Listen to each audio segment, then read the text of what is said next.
good evening. Tony Virtue speaking from Virtue & Partners, and as you can see, we're out of the office tonight. So we're down at the Manly Skiff Club for our Christmas function. We're going to have a big crowd here tonight, but chance for me to do a Christmas update for you before we start.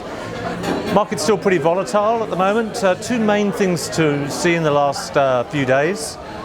Reserve Bank have decided in the US that maybe they're getting to the top of the rate cycle. This is quite significant, as we've had sort of 10 years of gradual increases over time.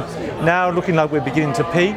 So this will be a little bit of volatility, and one way of looking at this is, well, that's good for shares if interest rates don't go up. Another way is saying, well, look, maybe there's a minor, I won't like the word recession, but a step down in the US growth, which is going to be the reason for this. At the same time, they had the G20 in Buenos Aires, which many of you saw, and the standoff between Trump and the Chinese now over tariffs may be beginning to moderate. They're going to put the guns down for 90 days, see if they can sort things out by the end of March. The market kind of likes that. Things weren't helped by the CFO of Hawaii being arrested in Canada, but I'm sure economics will prevail over that. But if you're travelling to China, just be careful at the moment.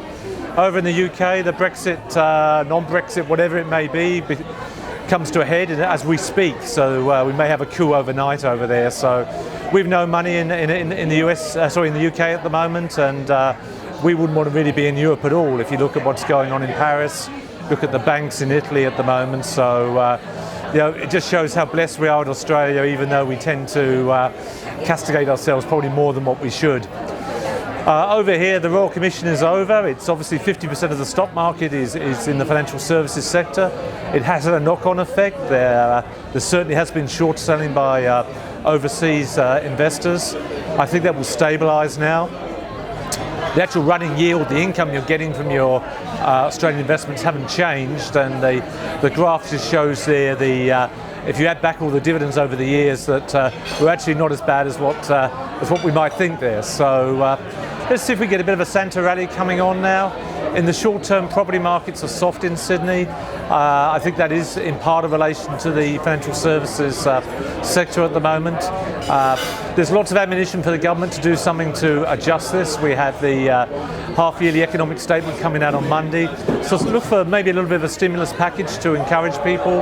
But with two elections around the corner, the state and federal elections, perfectly natural for people to sit in their hands and wait till we have some certainty going forward. So look, happy Christmas to you all, and it's been lovely working with you, and see you next year. Best wishes, Tony.